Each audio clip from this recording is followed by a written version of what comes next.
Sementara untuk menghadapi corona ini kita daya tahan tubuh mesti kuat, imunitas mesti hebat, mantap. Nah, disinilah pentingnya hadir agama. Disitulah terbentuknya imunitas tubuh yang sangat baik. Alhamdulillah hidup saya lebih tertib, Ustaz. Andai bukan siaran langsung seperti ini, saya sudah tidur. Biasanya sebelum jam 10 saya sudah tidur, jam 3 bangun lagi. Saya konsultasi dengan pakar ilmu kesehatan masyarakat, guru saya juga, Profesor Dr. Feni Haju. Saya dijelaskan bahwa jam tidurnya Rasulullah itu jam tidur lebih awal, bangun sepertiga dari malam, disitulah terbentuknya imunitas tubuh yang sangat baik. Alhamdulillah. Jadi sangat bagus tidur setelah Isya sampai tengah malam. Ya, bangun lagi untuk sholat lail. Disitulah terbentuknya ada hormon, menurut beliau saya lupa namanya itu hormon, yang sangat baik untuk membentuk daya tahan tubuh. Sementara untuk menghadapi corona ini kita daya tahan tubuh mesti kuat, imunitas mesti hebat, mantap. Nah, disinilah pentingnya hadir agama. Saya membaca beberapa literatur untuk membentuk daya tahan tubuh, imunitas yang baik. Bukan, ada juga temanku di kampung dia bilang supaya baik ini ketimun. Saya bilang apalagi ketimun, bukan ketimun, imun. Saya bilang beda tipis kau. Ketimun. Ketimun. Nah, disinilah pentingnya agama. Subhanallah ya. Hadirnya agama, karena ternyata yang merusak daya tahan tubuh kita itu kalau kita terlalu banyak negative thinking, berpikiran negatif, bersangka buruk, ya, menyebarkan hoax, ya, dendam, sakit hati, marah-marah. Saya ingatlah ceramahnya guru kita Agim, orang yang suka marah itu lepas urat sarafnya. Ya, orang yang selalu senyum, nyambung kembali urat sarafnya. Maka saya lebih baik ceramah bikin senyum orang. Meskipun ada yang mengatakan saya Ustadz stand up comedy, saya bilang tidak apa-apa. Yang penting ada yang bermanfaat buat orang lain. Amin. Ya. Medsos gimana Ustadz? Aktivitas di medsos? Ya, semenjak saya isolasi diri Ustadz, saya kurangi. Ya. Saya mengurangi. Nanti setelah lepas di hari ke-14, saya mulai kembali.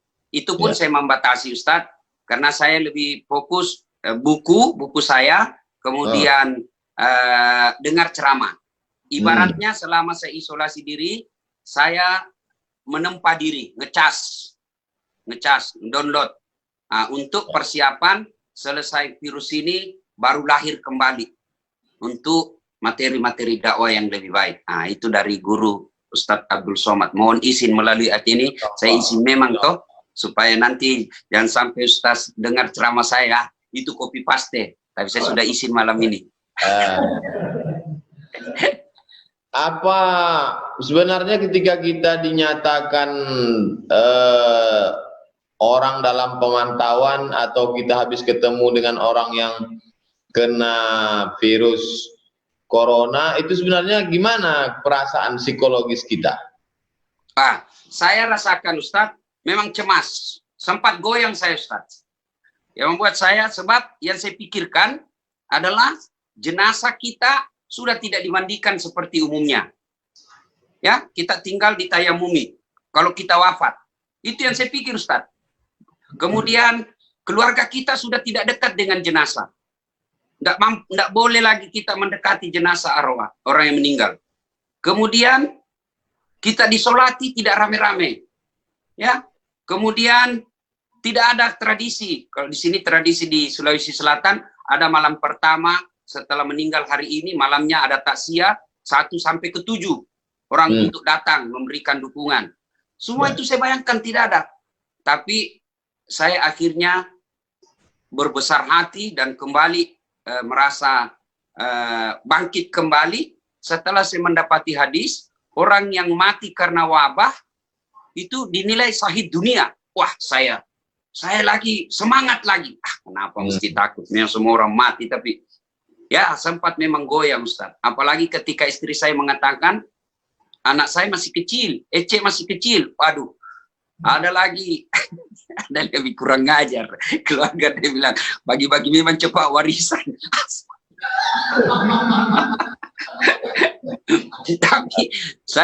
tapi yang membuat saya semangat Ustaz, gini, saya pikir kalau saya terpapar, pasti di hari 1 sampai ke 7 sudah ada gejala.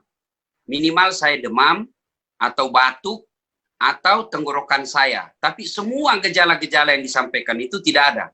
Jadi saya confidence, ya, alhamdulillah, tapi tetap berdoa, ya, tetap berusaha membangkitkan daya tahan tubuh. Yang saya lakukan itu ya makan sesuai yang dulu diajarkan masuk kita SD, 4 sehat 5 sempurna.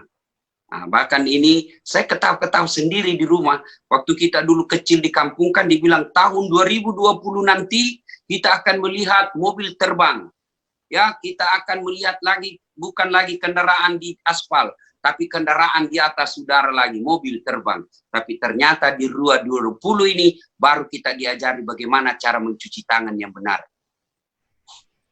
Apa aja yang memotivasi, yang membangkitkan semangat kita, andai kita pada posisi orang yang terkontaminasi, terkena virus ini, apa yang kira-kira membuat kita punya semangat hidup, Ustaz?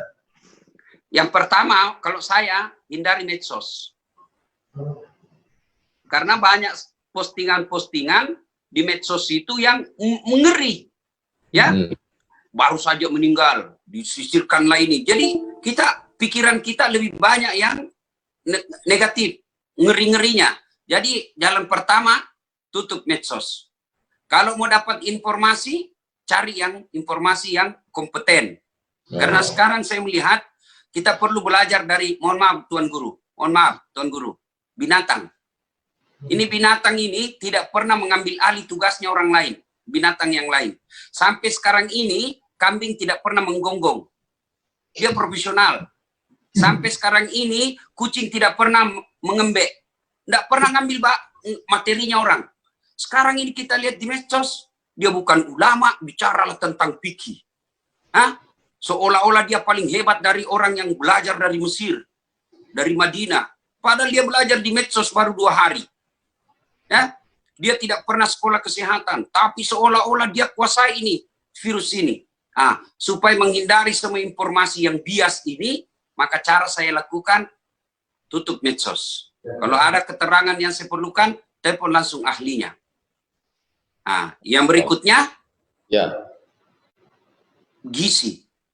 Ya, gizi. Tapi gizi yang dimaksud. Masalah gizi ini, orang kan susah mendapatkan makanan karena dia sedang diisolasi. Tapi Ustaz Hasan kan pandai masak ya, ini enaknya ya. Oh, saya pandai masak Ustaz, pandai masak. Ada sambal saya Ustaz. Saya yakin Pak Ustaz, Tuan Guru nanti kalau datang dan kita ketemu saya bikin, sekali merasakannya pasti bertanya apa resepnya ini. Masya Allah. Orang Sulawesi bilang nasu talu-talu. Oh. Makanya biasa istri saya itu melapor sama mama saya di kampung. Dia bilang itu Ustaz, tidak pernah saja dia mau diurus. Makan pun masakannya aja yang dia rasa enak. Karena saya kalau di rumah Ustaz masak sendiri memang. Masya Allah. Jadi istri kadangkala merasa, kenapa tidak masak masakan saya? Karena selera saya yang tahu. Meskipun makan pagi-pagi, ya memang saya alhamdulillah karena dulu 11 tahun saya ngekos di Jalan Harimau. Masak sendiri. Itulah. Ustadz juga ada lagunya, tapi lagunya Aisyah. Saya menikmati Ustadz menyanyi, saya menikmati.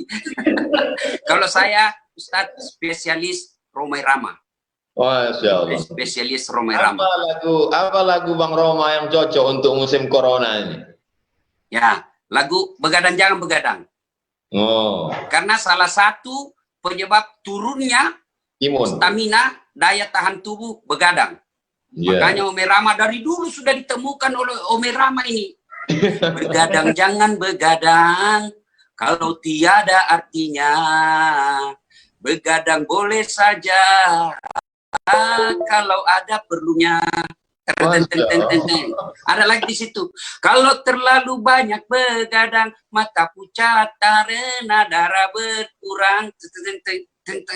Bila sering kena angin malam, segala penyakit akan mudah datang. Coba, bila sering kena angin malam, segala penyakit akan mudah datang. Darilah itu, sayangi badan, jangan begadang setiap malam. Itu Omai Rama sudah temukan puluhan tahun yang lalu. Lagunya Omai Rama. Kalau lagu anak-anak sekarang kan lagunya kajili-jili, beleng-beleng. Pulang-pulangku berbadan dua. Hancur. Ya Ustaz. Sekarang ya. Ini kan jadwal Ustadz banyak sekali yang dari tanggal 15 sekarang sudah tanggal 6. Berarti sudah 21 hari. Jadi gimana jadwal-jadwal yang banyak ini? Semua saya cancel Ustadz. Setelah kita konsultasi dengan Tuan Guru Ustadz Abdul Somad, saya saja itu semua saya hubungi. Saya hubungi untuk membatalkan, tentu dengan dalil-dalil ya. Copy paste dalilnya Pak Ustadz. Nah, dalam arti bukan dibatalkan, tapi ditangguhkan untuk kesepakatan panitia kapan yang akan dilanjutkan. Termasuk ada beberapa acara saya yang sifatnya memang saya tunggu-tunggu tapi akhirnya tidak jadi. Acara-acara Rakornis Humas Polri se-Indonesia. Rakornis Bareskrim se-Indonesia, Rakornis Baharkam, semua sudah batal, ya, karena mengikuti maklumat dari Kapolri. Ini salah satu bentuk support kita untuk mengentaskan virus ini, Ustaz ya? Iya, Ustaz. Karena data dan fakta menunjukkan di tempat kerumunan itu virus sangat senang, ya. Nah, ternyata juga girah agama yang tinggi, tapi tidak dibarengi dengan pemahaman agama yang sangat mendalam. Saya ulangi, pemahaman agama yang sangat mendalam bisa berakibat fatal dengan tertularnya virus. Sebab data yang menunjukkan yang pulang dari tabligh akbar, yang tadinya dilarang tapi ngotot tetap melakukannya, maka setelah kembali, saya dapat informasi dari Kabupaten Tanah Bumbu tadi, mereka yang pulang dari acara tersebut, 4 orang dinyatakan positif.